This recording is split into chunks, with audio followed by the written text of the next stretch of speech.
Welcome to Nerd Heaven. I'm Adam David Collins, the author of Jewel of the Stars, and I am a nerd.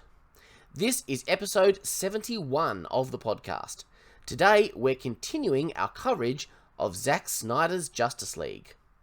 And we're picking up with the beginning of the second disc, with Part 5, All the King's Horses.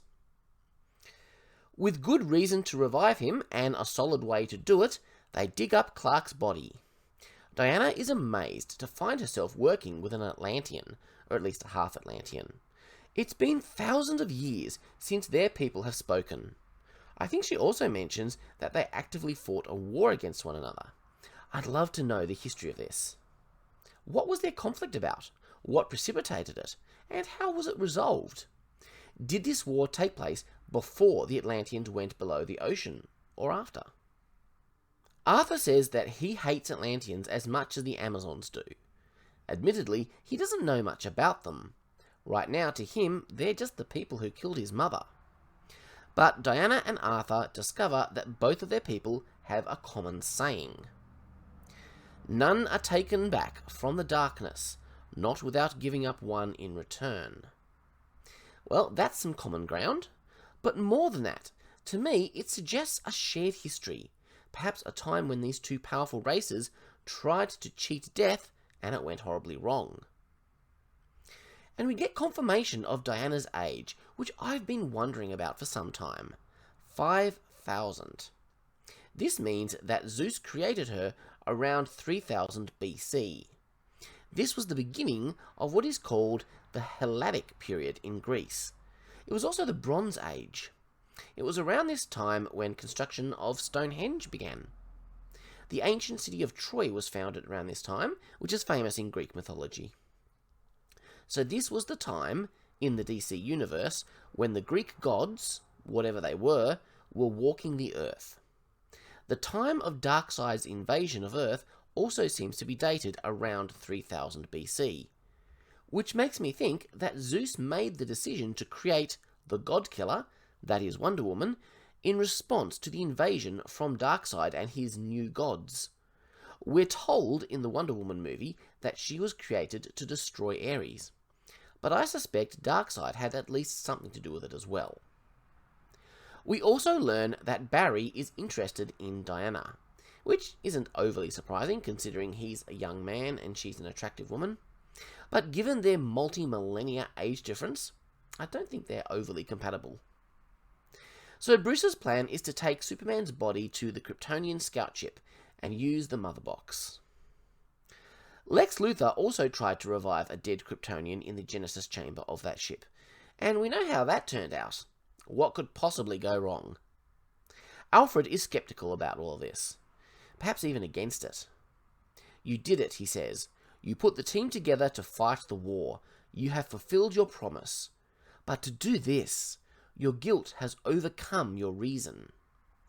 And then he makes reference to that line from Humpty Dumpty, all the king's horses. And we all know how it goes. They couldn't put him back together again. What makes Bruce think he can put Superman back together again? And this is when we get a very interesting line from Bruce. I'm acting on faith, not reason. This is a bit of a theme with Bruce's character in this movie. Bruce is learning to adopt a mindset of faith. It's the only way that he can see out of this whole situation. And the movie portrays this in a generally positive light. You don't often see that. I kind of liked that. Of course, faith doesn't always mean an absence of reason. Those two generally work best together. But Bruce isn't operating out of blind faith without reason. He's actually got a well-reasoned argument about why he can and should attempt this. But reason alone can't give him a definitive answer as to whether it's the right call. To go that extra step, he's going to have to rely on faith. And then Alfred says, if you can't bring down the charging bull, don't wave the red cape at it. And that's an interesting line. I think Alfred is concerned that bringing Superman into the equation might make things worse. It will introduce an uncertain element into the whole situation. But Bruce counters with, this red cape charges back, which is also true. That's why they want to do this, because Superman may be the only one strong enough to actually defeat Steppenwolf. Yes, but what if it doesn't work, Alfred asks. There is a danger in this. Alfred sounds a legitimate caution here. It's a wonderful exchange between two people expressing valid points of view. Alfred's dialogue is so good in this version. The whole exchange is so much better than the equivalent scene in the theatrical cut. All of Alfred's dialogue is infinitely better in this version of the movie. We get some pretty cool music as they get ready to put their plan into action. This is a good midpoint. We're seeing some very solid story structure here. The protagonists are no longer just reacting to all that has happened since Steppenwolf arrived in Themyscira. Now they're actively going on the offensive with a plan. This is the turning point that makes the middle of a story feel satisfying. It re-energizes us for the second half. The first step of their plan involves breaking into the scout ship, which is under very strict controls by the US military. Barry tries to play the part of a military officer driving the truck, but he nearly blows it with his "aye aye." And then his card doesn't work. Now Cyborg fixes it with his magic hacking abilities, but they were very lucky to have gotten in, especially when Barry is surprised to get admitted. Honestly, they should probably have been detained for further investigation. Silas has just been released from quarantine, having been exposed to aliens and their technology. Now he has a plan as well. He knows the aliens are out there after the box. He's going to do something about it. Victor creates a false biohazard to clear the entire facility. Silas knows it's a false alarm, but in a situation like this, you don't take chances. I've been a fire warden in the past. When you hear an alarm, you always treat it as if it's real. The Justice League break in, all suited up. Silas confirms that the alarm was false. He knows it was a hack. And then he sees the Justice League, his son, center among them. He knows Victor was the one who hacked in, so he changes his tune. He doesn't know what his son is up to, but it's his son. There's an inherent trust there. This is another example of faith. The value of faith is all about what or who you're putting that faith in. Silas knows and loves his son, so he's willing to trust him, even without knowing what Victor is up to. He lets him do what he's doing. And there's a little nod of appreciation between them. It's very subtle, and yet so powerful. Just that little move of the head evokes a lot of emotion in me. There are dead bodies in the sleep chambers on the scout ship. Ancient Kryptonian space explorers. What I'd give to know their stories. The ship knows Clark is here. Different suits open up for him to make use of. Arthur is very hesitant about all of this. We don't get the Man of Steel theme here as we did in the theatrical cut, but we've had it in other places. It's early morning and Lois wakes up. There's that little moment when she realizes anew that she's alone. That must be heartbreaking. Here we get the quiet Man of Steel music, not the Superman Krypton theme, a different piece of music. It's the piece they play on the piano. I think of it as the emotional music. It was often used thematically for Clark's relationship with his earthly parents or with Lois. It's very fitting here. Lois pulls out her press pass. She's going to get on with her life. But we see a pregnancy test. So, is she pregnant? We don't see the result, but I believe that Zack Snyder has confirmed that yes, Lois is pregnant. Ultimately, you're not going to keep a negative pregnancy test in your drawer, right? You throw it in the bin. There's a photo of Jonathan in Clark's coffin. That's a nice touch. It's fitting that he's here with his son at this moment, saying goodbye as the son goes back and the father moves forward. Interestingly, there was a scene in the comics that played out the opposite. Jonathan was having a heart attack. He had a touching moment with Clark, who was heading off into the afterlife, while Jonathan was pulled back into the land of the living by his doctors. Should Clark's body have started to decompose by now? I'm not sure. How quickly does a human body decay? If he were human, he probably should look pretty gross by now. But he's not. There's something about his body here on Earth that just won't quite give up. Luthor's experiment damaged the systems, and there's not enough power left in the Genesis chamber to activate the mother box. I was surprised that they included this scene with the Flash running fast to wake up the box with an electrical charge. I had assumed, back in the day, that this was a Whedon addition. But even this moment seems more meaningful because it shows that Barry can do funny things to time. And that will become important later on. Lois gets her normal coffee. She tells the policeman that she's here one last time. She's later than normal. This is her final goodbye. She's letting go and moving on. It doesn't mean that she'll never come to Superman's monument again, but she's no longer going to make it her daily routine. She's going to stop existing in her grief and start living her life again. It's interesting that she finally manages to do this just before Clark comes back again. I'm not sure the whole box drop thing makes a lot of sense. How does one operate the change machine and tell it what you want it to do? I mean, it must have some kind of user interface. We know that it has something of a mind of its own, but they are using it to do something very specific. How are they feeding it instructions? There's got to be more to it than just letting it touch the water that Clark is in.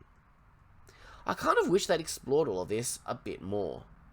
There's a complex interaction between the Genesis chamber and the mother box in order to bring Clark back to life, but we really don't understand how it all works.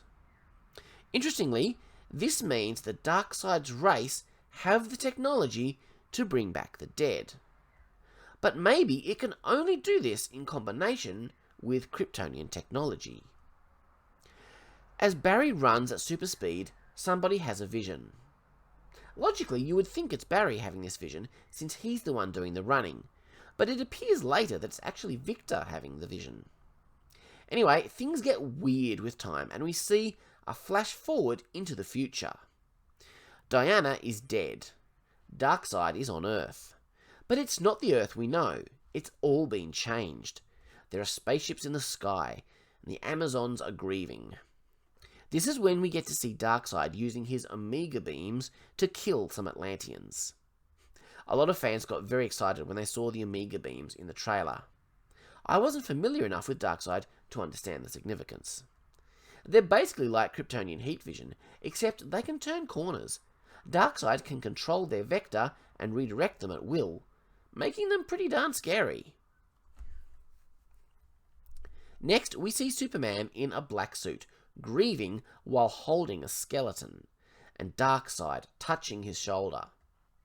I'm going to talk about this at the end when we get to the epilogue.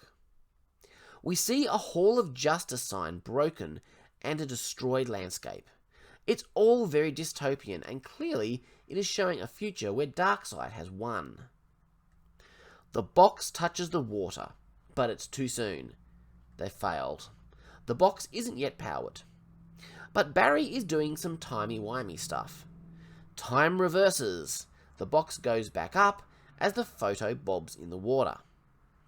The Flash touches the box at just the right moment. Power goes into the box and it touches the water, and the change machine does its thing. This was a nice little way to add some extra tension to this whole scene, and it again reinforces Barry's ability to reverse time. I can see why Joss Whedon cut this. It's an extra complication that you can remove, and the story still works. This is the kind of thing you might delete when you're editing a story, trying to shorten it and looking for non-essential moments you can cut. And that was the task given by Warner Brothers. I disagree with Warner Brothers' brief, and I'm glad Zack put this back in, but I do understand from Joss's point of view why he did this. It's an editing decision. In the writing world, we call it killing your darlings. We're told that the future has taken root in the present. But what does that mean? Does that mean the vision that Victor just saw is now going to be an inescapable reality? Very possibly, because as we'll see, Superman is an essential part of that future. Outside, water spurts out of the ship's roof. The mother box crashes from the sky onto a car. Superman is in the sky. Lois sees him. So does the policeman. He draws his gun. Who is this? It can't be Superman, he's dead. Therefore, it could be a threat. Lois knows. She knows him anywhere, but all the cop sees is a silhouette. Clark lands at the broken monument, and this scene is another great example of having the same scene in two different movies, but it's playing out so much better in one than the other. Everything here is interpreted differently. Better. It has better music, better shots, better writing. Clark looks at the monument, coming to terms with who he is and what has happened to himself. But he's not quite himself yet. The way the battle starts is pretty much the same. Cyborg can't control his automated defense systems when Clark scans them. Clark identifies threats from all of them. Victor forms a weapon when he senses danger. He can't control it. Clark retaliates with his heat vision, which Victor's suit can repel. Clark is confused. He doesn't know who he is. This scene plays more dangerously. Diana's lasso has power over him. She uses it to help him remember who he is. He uses his strength to get out of it, but I think this has started something. This is what begins the process of him remembering who he really is. Even the scene when Barry realizes that Superman is fast like him, and can see him running at super speed in real time, plays more creepy than funny in this version. I like it. I put myself in Barry's shoes, and I feel scared as hell in that moment. This is an awesome fight sequence. So why didn't I feel that way in the other version? I think it's a combination of many factors. Music, direction, colour grading, just the overall tone of it all. The military have arrived to try to contain Superman, but of course they can't. Batman finally arrives. He can't get there as quickly as the others. Some nice realism there that we saw in the other version. Something in Clark recognises Batman, the man who tried to kill him in another life. He makes short work of Victor, who is just a minor obstacle to him. They're all just minor obstacles. Except maybe Diana. But even she can't quite compete with his raw strength. He hovers over Bruce. It's a dramatic moment. This time around, there are no stupid jokes making fun of BVS. Man, I hated that. Lucky, Bruce has those Kryptonian gauntlets. It's the only way he survives the heat vision. He says, "Clark, no, the world needs you." Lois arrives, not because Bruce called him, but because she was nearby already. In the theatrical version, this was the explanation for Barry's "Lois Lane is the key" line in BVS. I always believed that this was a retcon, that Zack had something else in mind, and we'll talk about this more later as well. When Clark sees Lois, something clicks. He knows her. He loves her. And in a way, that somehow doesn't feel cheesy. The power of love breaks through his confusion. He doesn't remember it all yet, but he knows this feeling. This woman means everything to him. He would never let harm come to her. He's gentle with her. Together the two of them fly off. Flash's "I'm so sorry" is a slightly comedic moment, but unlike the "definitely bleeding," it makes sense for the character in the situation. Now we get to the very emotional heart of the movie. This is why Zack said that Cyborg was the heart of this movie. Silas gets the box and runs into the ship. Remember, he still has his plan. But Steppenwolf shows up. He's found the box. He's coming for it. Silas doesn't have much time. This is dramatic, scary, and thrilling. It feels dangerous and scary as Steppenwolf breaks in and enters. Such a huge guy. My son said, "Look, it's Satan!" I'd be scared. This version of Steppenwolf sure is intimidating. Victor realizes what Silas is doing. He screams, "No!" as Silas activates a laser, shooting at the box. And Silas disintegrates, sacrificing his life for his son. Man, there's some powerful emotion in this scene. Victor was just starting to forgive his father, and he loses him. Remember that saying that the Atlanteans and Amazons share? I wonder if Silas was the one given up in return for bringing Superman back from the darkness. I didn't save him. I couldn't. This actually echoes Superman's words from the 1978 Superman movie, where he couldn't save his father. All those powers, and I couldn't save him. Arthur says his father is dead because of us. I told you waking that box was a bad idea. Whatever returned isn't Superman. His body and powers, but not him. Bruce argues it is him. He recognized Lois Lane. Only because she wasn't afraid of him. That was just instinct. These are all valid opinions, considering the evidence. Now Steppenwolf has all three boxes. He can synchronize them and form the Unity. Once he does that, the planet dies. Victor realizes something. Silas wasn't trying to destroy the box. He was trying to superheat it. He was marking it so that the League could find it in the world. The core of that box is now the hottest thing on Earth. Part 6. Something Darker. Clark and Lois arrive at the Kent farm. This version lets us see some of Clark's journey to remembering who he is. He remembers his childhood house. The theatrical version didn't let us see any of this. He recovered off-screen. That was terrible. Lois and Clark get to have some quiet scenes, just talking. She loved it here, he says of his mother. He is remembering. Family, who he loves most. That's what is in his memory the most. He loved it here too. This all makes perfect sense, and we get that emotional music from Man of Steel again. We see the childhood swing. It's a beautiful, quiet scene. Then we get the arrival at the Batcave. The Flash is still annoyingly enthusiastic, but nowhere near as annoying as in the theatrical version. This version plays out much better. I love Alfred's reaction to seeing Cyborg. I love his reaction to seeing all of them. Well, I'll put on the tea, he says.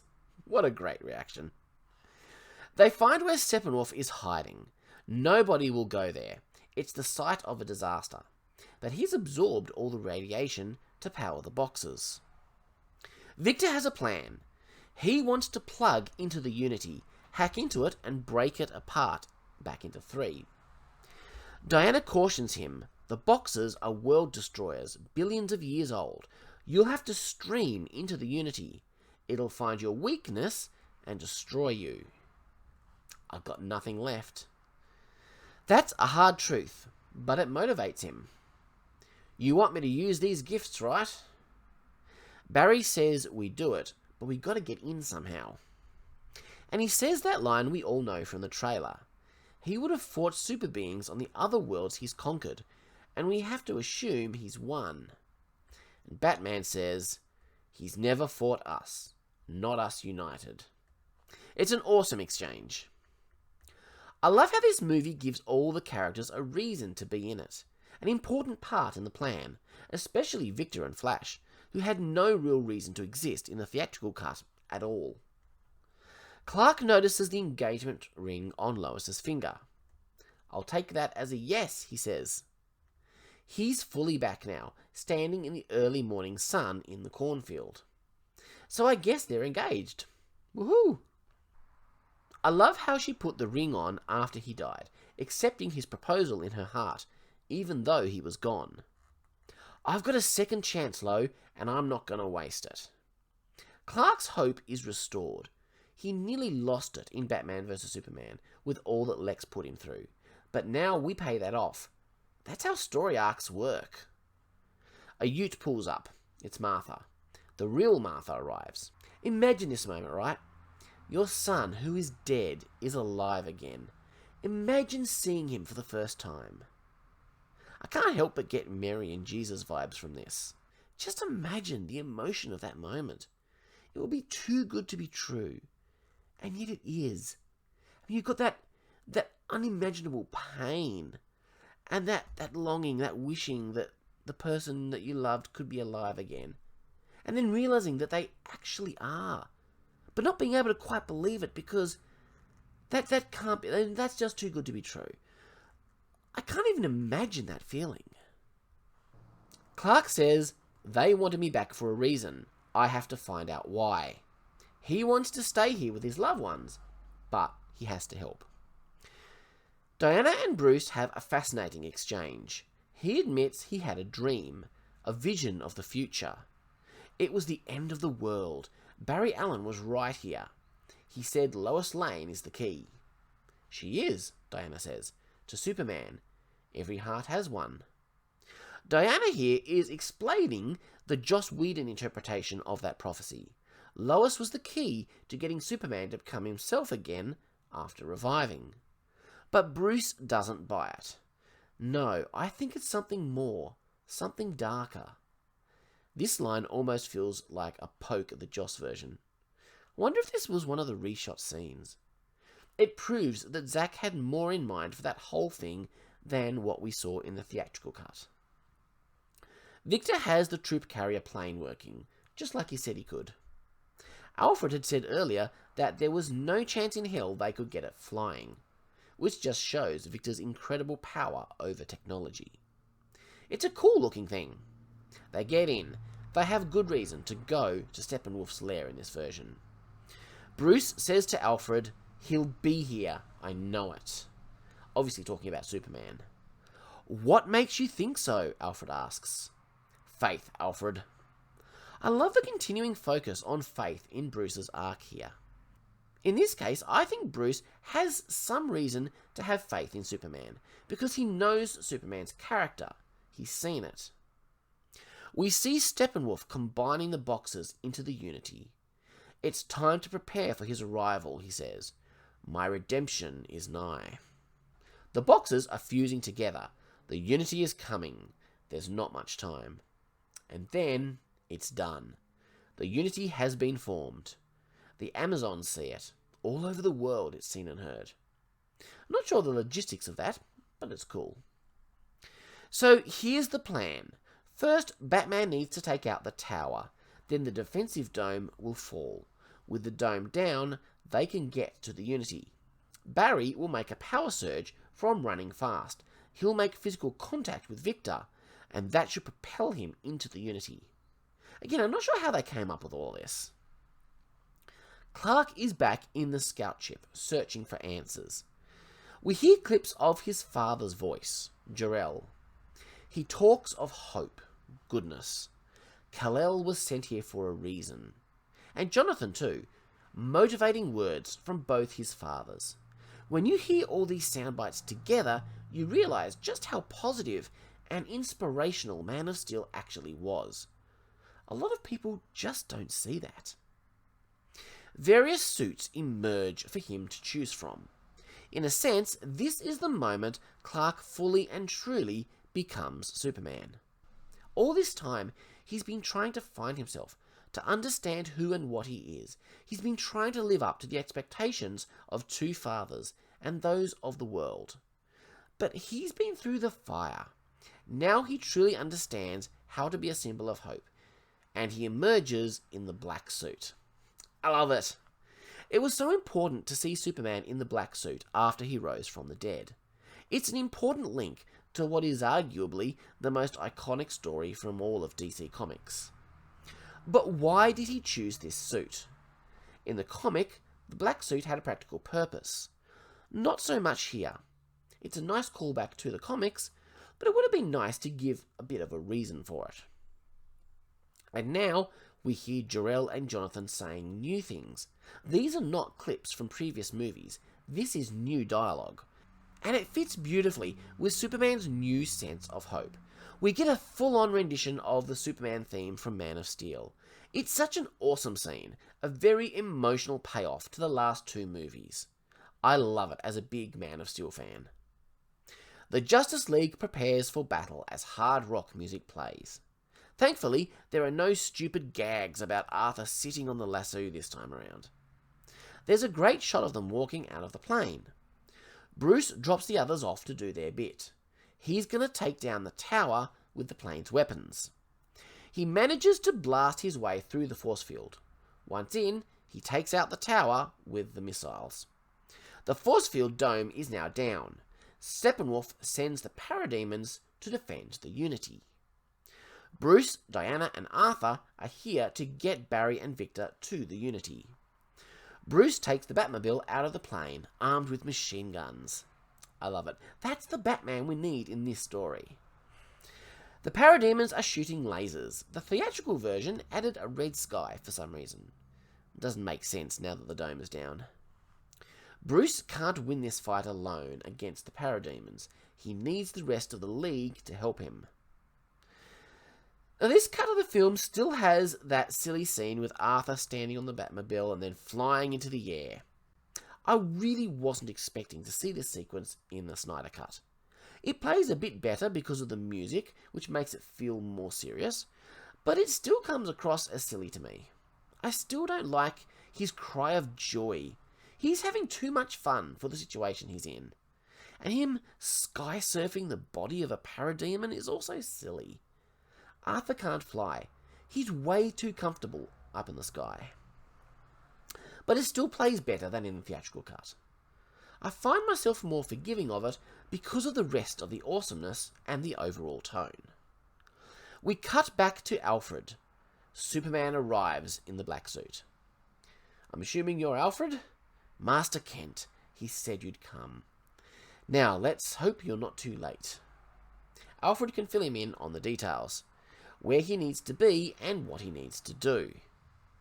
The League have gotten through the parademons. Now they're in the chamber with Steppenwolf. I'm not sure what the shockwave thing is that happens when Arthur plunges his trident into the ground. There's a lot of random magic associated with melee weapons in this movie. It's all very loosey-goosey. I don't mind magic. In fact, I like magic. But I prefer a hard magic system. Something that has understandable rules, cause and effect. Steppenwolf tries to play mind games with Diana, and I like this. His power isn't just all brute strength. He uses his mind to attack Diana psychologically, probably because he knows she's the one among them that can come close to threatening him physically. You betrayed your sisters, you weren't there to protect them from me, and sadly, you could have. That's gotta hurt, because it's true. Diana is the most powerful of her people. She's the god killer, and Steppenwolf sees himself as a god. He's like the old gods, Zeus and Ares. Diana was created to defeat beings like him. But she was off in Paris. Victor is in position, and Barry is building up speed to push Victor into the Unity. I'm not sure any of this makes sense, but it's cool. These guys are central to the plan in this version. In the previous version, they both might as well have not been there. But Barry is too late. Before he's built enough speed, Steppenwolf gets to Victor and pulls him away. They're all fighting him, but clearly struggling against him. Steppenwolf is still playing mind games. I watched your island burn. I heard them begging for their lives. Now he's adding lies to the truth to make it seem worse. Bruce is still outside, taking care of the parademons. Barry is up to speed, but has to wait for Victor to be in position. He can't keep it up much longer. Finally, he's in position, but Steppenwolf arrives again. For Darkseid, he says. He's about to kill Victor with his axe. And that's when Superman arrives and stands in the way. Not impressed. And man, Superman is awesome in this. Like we've never seen him before. He's no joke. We've established how powerful and scary Steppenwolf is. Now we show that Superman can stand up to him. Now Steppenwolf is on the defensive. The axe shatters. Honestly, I would have been more impressed by the destruction of the axe if I had been impressed by the axe in the first place. Steppenwolf is no match for Superman. Superman cuts his horn off. I like that. Victor is finally ready. But that's when the parademon shoots Barry with a laser. Now he's lost all that speed that he'd built up. This is great. It reminds me of the climax of a Back to the Future movie, where everything keeps going wrong and keeps you on the edge of your seat. And Barry is injured. He's got the wind knocked out of him. But honestly, he needs more than the few seconds he asks for. Barry's side is on fire. And then the Unity forms. Ah, crap. A wormhole opens to Apocalypse. Darkseid watches on. The Unity is fully formed. It's too late. The Unity sends out a wave to destroy the Earth and transform it into the apocalyptic future we've seen. That vision is coming true. Barry's side heals. He heals quickly because of his super fast metabolism, or something like that. He hasn't given up. This isn't the first time Barry has failed because he was too late, but that's not going to stop him. He just has to go faster than the speed of light. It is too late, but Barry is a speedster. He can travel through time. This is the moment when Barry fulfills his arc. He speaks to his dad. He becomes what his dad always wanted him to be. One of the best of the best. It's not a huge arc, but it's a heck of a lot more than what we got in the previous version of this movie. The whole thing of him running in space is very poetic. I'm not sure how to interpret it, but he's running ahead of the terraforming wave. The world is being destroyed around him, but he keeps running on. And so Barry finally gets to be the hero, not just a stupid joke. Now he's turning back time. We see Superman, Victor, all their bodies reform. Very much like Superman turning back time in the 1978 movie. But it makes a little more sense here. At least he's not reversing the direction of the Earth's rotation. Victor is now in the Unity, but it's messing with him. It shows him his family. He sees himself without the cyborg parts. This is what he wanted, to be whole with living parents. The Unity is trying to tempt him. There's a clear alien intelligence behind and within this unknowable thing. But Victor fulfills his character arc when he says, "I'm not broken, and I'm not alone." This is an interesting statement because, in a way, he is broken. His body has been broken, and there are things that he has lost that he'll never get back again. But his new situation also gives him other new experiences that he could never have had as a pure human. At the start of the movie, Victor saw his cyborg body as a curse. Diana tried to convince him to see it as a blessing.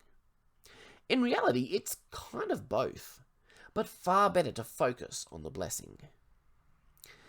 Now, Victor has found the strength of character to reject what the Unity is offering. He pulls apart the boxes. He sees them as living beings. Maybe they are. It's all very alien and spooky. I love it. It seems this act requires not only mental strength, which he has, but physical strength as well. Superman helps him break apart the boxes. The Unity is unmade. But the wormhole is still there. Darkseid watches as Arthur stabs Steppenwolf and sends him through the wormhole. And at that last moment, Diana gets her revenge by chopping off his head. He kinda deserved that. We see how little Darkseid cares about his uncle as he crushes his skull underfoot. Darkseid says, "I told you Steppenwolf would fail. Now that the mother boxes have been destroyed, how will you retrieve your great prize?" And Darkseid says, "Anti-life is found, and we will stop at nothing to get it. Ready the Armada, we will use the old ways." So Darkseid is bringing an invasion fleet to Earth. And this sets up the promise of even bigger things in the Justice League sequels that would have been. It's fantastic. There's a character scene in the background here called Granny Goodness. This is another one that die-hard comic book fans were very excited to see. I knew nothing about her, but after a quick Google, it sounds like she's a potentially interesting character, despite her absurdly ridiculous name. So, it's over! The League have saved the world, and we see them all together, Superman included, in an awesome heroic pose. The music swells. It's very cool, very heroic, very hopeful. I wasn't expecting this. I was half expecting that the League would fail, that Steppenwolf would succeed, that Darkseid would come to Earth and corrupt Superman, and that the movie would end with the creation of the Nightmare Future, ending on a massive cliffhanger. Given the unlikelihood that we'll get any sequels to this movie, I'm kind of glad it didn't go that way, because at least we get something of a satisfying conclusion, but also with the promise that there was more epic story to come. And that brings us to Epilogue, A Father Twice Over. This movie has a very extended epilogue. Some of it we've seen in the theatrical version, some of it we've seen in a very different form, and some of it is brand new. In fact, I believe most of the new scenes that Zack shot for this cut take place in this epilogue. I like a good epilogue that gives us some closure for the characters. So Victor reforms the tape recorder. That's a neat trick. He listens to the words his father wanted to share. Speaking as a father, he says, this is the bit where Victor tuned out last time. I brought you into the world and I brought you back into it. You can't imagine how proud I am. Have always been. I wasted years. So many wrongs I've left unrighted. It's nice to see this closure for Victor's relationship with his dad. I see them as fully reconciled at this point. It's just a shame Silas didn't live to fully see things repaired with his son. And there's a great scene with Arthur. Victor's experience with his dad has inspired Arthur to go see his own father. It's been a long time, and this leads very nicely into the beginning of the Aquaman movie. He's still drinking, showing that he's still not entirely sure who he is yet, but he's on a journey to figure it out. Bruce decides to put a big round table in Wayne Manor, with room for more, hinting at a growing Justice League. Barry shows his dad he's pursuing real dreams. He's got a job in a crime lab. I love his dad's proud laughter. This time, the scene really hit me in the heart, because we had a build-up towards it. Bruce says congratulations to Clark, implying the pregnancy, so I think we can officially say it's canon. Victor takes his place as Cyborg, but doesn't change his suit into the cartoon version. He stays with the more alien-looking version for the movie. Honestly, that other suit was not necessary. I kind of felt that way when Arthur finally put on the more traditional suit in the Aquaman movie. Just not necessary. We see Bruce standing on an epic-looking machine, and Diana holds the arrow. Is she going back to see her people? I suspect so. And then we see Clark Kent is back, with no explanation. I don't like this. The big difficulty with Superman's death and resurrection is bringing back Clark. How oddly convenient that Clark Kent is unexpectedly alive after all, just after Superman returns from the dead. The thing is, the comic book explains this quite nicely, and it would have been so easy to do the same thing here. In the comics, Supergirl was not actually a Kryptonian, but a shapeshifter. She took on the appearance of Superman and discovered Clark buried in the rubble from the battle with Doomsday. News cameras watched on as Superman flew Kent to the hospital. We don't have Supergirl in this movie universe yet, but we have Martian Manhunter, who could have actually used his shapeshifting powers for something useful to the story here. It seems such a missed opportunity that they didn't do this. Anyway, Clark pulls his shirt open in a very Christopher Reeve kind of way, revealing the black suit. So, we have confirmation he's still wearing the black suit. Lex Luthor escapes from Arkham. We've seen this before in an after-credit sequence of the theatrical cut, although this might be slightly extended. The cackling laughter of the stand-in tricking the guards is fitting. During this, we hear the Lex Luthor music from BVS. This all plays out more dramatic and dangerous. And now we get Deathstroke's arrival at Lex's boat. But this is a surprisingly completely different scene. The conversation is completely different, which fascinated me. This isn't about the formation of a Legion of Doom. Deathstroke has offered to kill Batman for free. It's personal. Something to do with his missing eye. Lex has a lot to live for and important things to do, but he wants Batman taken out. And Lex gives Deathstroke Bruce's name. Deathstroke is very happy to hear that. This would have led into the Batman movie that Ben Affleck was originally planning to star in and direct. I'm so sad we never got to see that. Seeing this scene now, it would have been a significant part of the Snyder-driven DC Extended Universe. And then we get the really new stuff. It's another vision of the nightmare future. Spaceships hover over the desolated landscape. Bruce has the trench coat and goggles, like in BVS. Victor is with him, and so are Mira and Deathstroke. Mira is not happy. She wants violent revenge against someone for what he did to Arthur. So Arthur is dead. There is a plan, and Bruce wants to stick with it rather than giving into revenge. The Flash is here too, looking very much like his dishevelled appearance in Batman vs Superman. Mira asks Batman, "Who have you ever loved?" And that's when we hear the laugh. And we know immediately who that is. The Joker! Woohoo! So I guess Batman's arch nemesis is the latest member of this ragtag Justice League. Let me just say that I have always liked Jared Leto's Joker. He is extremely underrated. I liked the direction David Ayer took him in Suicide Squad. We just come off the Dark Knight trilogy, which featured the unforgettable performance of Heath Ledger. The way I see it, Ledger and Nolan created the ultimate portrayal of a more traditional-looking Joker. If Ayer had gone a similar route, it would have come across as a cheap copy. Instead, Ayer drastically reimagined the character, complete with tattoos and dodgy-looking fillings in his teeth. It was new and refreshing. It was different. And I think Leto imbued the character with the spirit of the Joker. And what Leto and Snyder do here only builds on what was done in Suicide Squad, and make it even better. His performance here is nothing short of staggering. It's chilling and creepy. Everything that I want from the Joker. So the Joker informs Mira that Batman knows what it's like to lose someone he loves. Like a father and mother.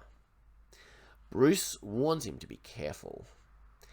How many can die in your arms? How many dead eyes can you look into before you die inside yourself? He says, "You won't kill me. I'm your best friend." Which is a very interesting statement, and I think it encapsulates how the Joker views their relationship. The Joker is here to help what's left of the League. You need me to help you undo this world you created by letting her die. Poor Lois.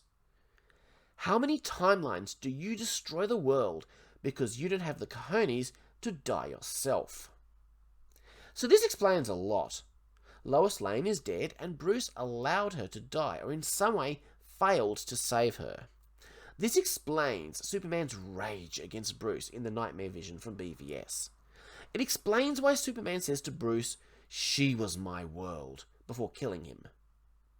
The Joker gives Bruce a truce. That wasn't meant to rhyme, but whatever. As long as he has the card, they're allies. He talks about how Batman sent a boy Wonder to do a man's job, reminding how he killed Robin, which we already knew about from BVS.